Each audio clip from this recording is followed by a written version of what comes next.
Les princesses, bonjour. Alors que ce petit chiour soit pour une pensée chez les Khatoufim qui luttent pour leur liberté et leur survie, qu'elle soit imminente, Bezrat Hashem. Le réfoua shlema de tous les blessés et malades qui souffrent, qu'Hashem protège tous les Chayalim et le Ham Israël là où ils se trouvent. Réfoua shlema, Shel Yosef Chaim Shalom ben Sarah. Anat bat Rachel, Shalom ben Rachel, Avraham ben Rachel, Rachel et Lucien Nessim, Yeladim Shalimi Morati Germoma, Yochanan ben Michal, Dan Moshe ben Emma Barbara, Sarah bat Luna Bechol, Chole Amo Israël, Léo Nishmat, Leima Sheli, Germoma bat Diamati. Alors, puisque vous me demandez d'ajouter un petit mot sur la paracha, alors rentrons dans la paracha Vayikra, la première de cette section, qui porte d'ailleurs le même nom. Il rendra l'objet volé. Un voleur qui souhaite réparer par sa faute doit rendre l'objet au propriétaire. Et ça, c'est une étape indispensable du processus de Teshuvah. Malheureusement, bon nombre de personnes trébuchent dans le vol et ne savent pas à qui rendre l'objet volé.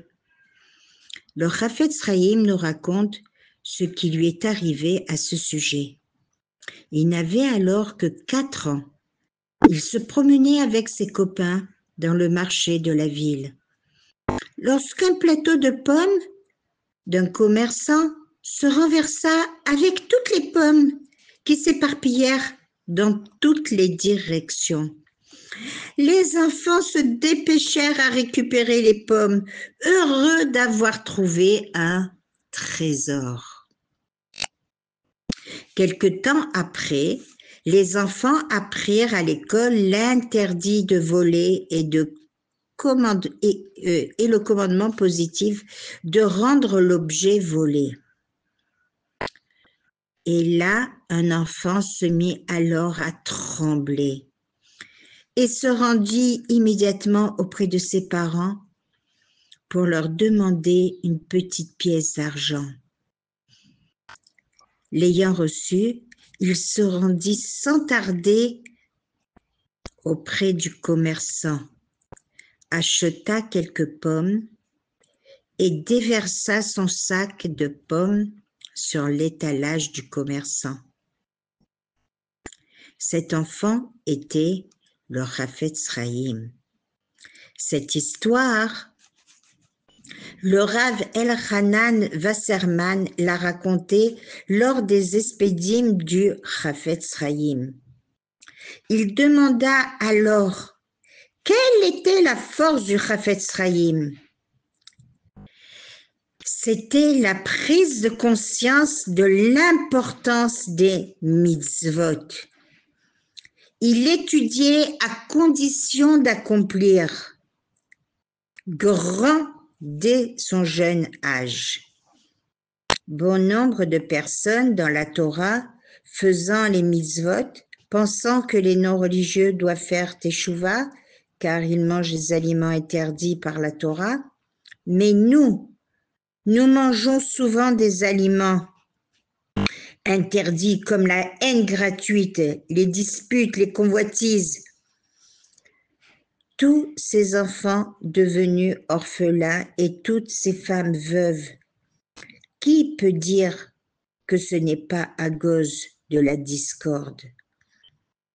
Même si c'est des gens qui n'aiment pas les disputes, nous sommes tous liés les uns aux autres.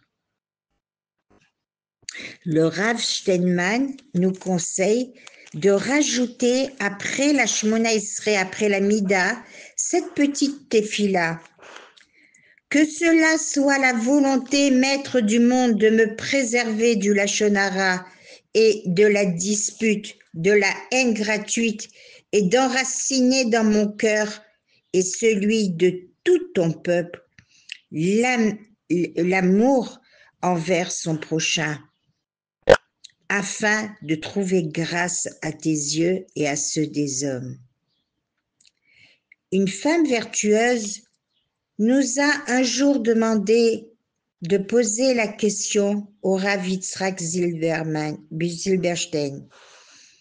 Elle priait depuis de longues années afin que ses enfants fassent une teshuva complète et deviennent d'authentiques Talmid Chacham. Or, ceux-ci tardaient à prendre cette direction.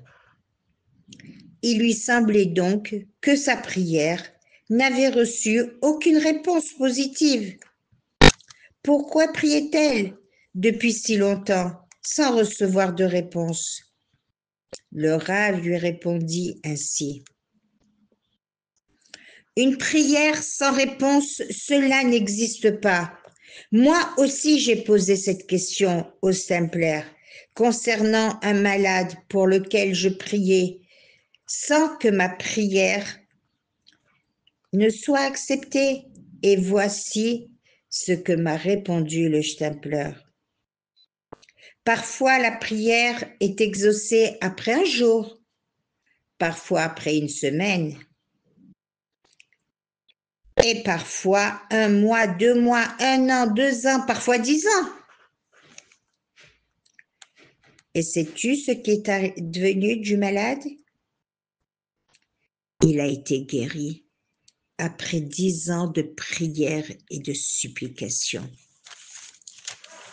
Nous sommes arrivés à un mois où la Géoula, Bezrat Hashem, pointe. Donc, s'y préparer à accueillir le Mashiach.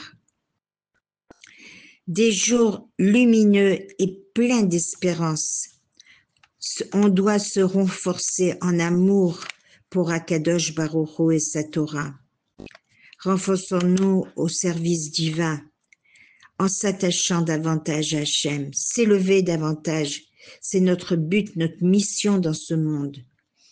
Mettre de côté toutes les pensées stressantes, car il ne sommeille ni ne dort le gardien d'Israël.